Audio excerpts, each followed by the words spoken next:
The Final Experiment. Los Alamos, New Mexico, 1945. Dr. Robert Oppenheimer stood at his office window, gazing at the desert landscape stretching beyond the secret laboratory. The sun was slowly setting, painting the sky in blood-red hues. He absently twisted his worn pipe in his hands, a habit developed over long years of contemplating the most complex physics problems. "I am become death, the destroyer of worlds." He muttered the line from the Bhagavad Gita, not knowing why. These words had been haunting him for the past few weeks, appearing in dreams and seeping into his thoughts during waking hours. The phone on his desk rang sharply, breaking the silence. Oppenheimer flinched. Calls at such a late hour never brought good news. "Doctor?" "Oppenheimer? This is Johnson from Underground Laboratory B. You'd better come down here. Immediately."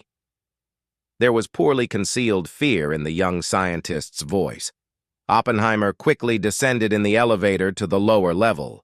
The corridors were unusually empty. Most staff had already gone home. Only emergency lighting cast dim shadows on the walls. Laboratory B was located in the farthest wing of the underground complex. The most secret experiments with fissile materials were conducted here. Even Oppenheimer, the project director, rarely visited this place. A pale Johnson met him at the entrance. The young physicist nervously fidgeted with the edge of his lab coat. "Sir, we noticed strange instrument readings about an hour ago. At first we thought it was a malfunction, but—" He fell silent, opening the heavy lead door. The first thing that caught Oppenheimer's eye was the unnatural glow emanating from the experimental setup in the center of the room. Geiger counters were chattering frantically, showing off-scale radiation levels. "We checked all safety systems. They're working normally. But look at this," Johnson pointed to the monitors. On the black and white screens, particles were moving in strange, impossible trajectories. They seemed to violate all known laws of physics. "It looks like a dance," Oppenheimer whispered, mesmerized by the screen. Suddenly, the laboratory lights flickered and went out. Only the eerie glow from the setup continued to illuminate the room with a ghostly blue light. "Activate emergency power," Oppenheimer commanded. "Already tried, sir. It's not working. All systems are down." In the silence, a low hum became audible, emanating from the setup. It gradually increased, turning into a pulsating rhythm that made the walls vibrate. "God!" Johnson exhaled, pointing to the center of the room. Above the setup, something resembling a vortex of luminous mist began to form.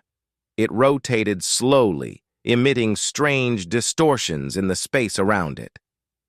"This is impossible," Oppenheimer mumbled, taking a step back.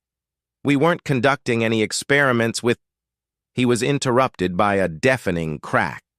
The vortex suddenly expanded, and in its center appeared something that made both scientists' blood run cold. In the glowing mist, figures began to appear, ghostly silhouettes of people, but distorted, as if seen through a curved mirror. They moved in jerks, bending unnaturally. "I know them," Oppenheimer whispered, feeling cold sweat running down his back. These are the residents of Hiroshima. Those who will die in a few weeks." The figures began to approach, reaching out their hands. Their faces were distorted in silent screams. "Run!" Johnson shouted, grabbing Oppenheimer's sleeve. But the project director stood motionless, hypnotized by the horrifying spectacle. "We must stop this," he said firmly. "The cooling system, if we overload it—" Johnson understood without words. They rushed to the control panel, frantically pushing buttons. The ghostly figures were now very close enough to distinguish details of their clothes, scorched by invisible fire. "Just a little more," Oppenheimer muttered, entering the command sequence. The setup began to vibrate more intensely, emitting a piercing screech. The vortex spun faster, pulling the ghostly figures back in. "Let's go!" It's about to explode. They barely managed to run out of the laboratory and slam the heavy door when a powerful explosion occurred behind it. The blast wave threw them against the opposite wall of the corridor. After a few minutes, the emergency lighting came on.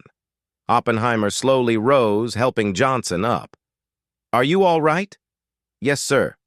"But what was that?" Oppenheimer shook his head. "A warning. Or punishment. I'm not sure." They returned to the laboratory after security services checked the room. Only melted debris remained of the setup. All instruments showed normal radiation levels. "We should report this," Johnson said. "No," Oppenheimer replied after a long pause. "Nobody would believe us. And maybe it's better this way." He pulled his pipe from his pocket and looked at it thoughtfully. "You know, Johnson, there are things scarier than the atomic bomb. Much scarier." The next day, Laboratory B was officially closed due to technical malfunction. All records of the incident disappeared from the archives. 3 weeks later, Little Boy exploded over Hiroshima, and Oppenheimer never again descended to the underground laboratories after sunset.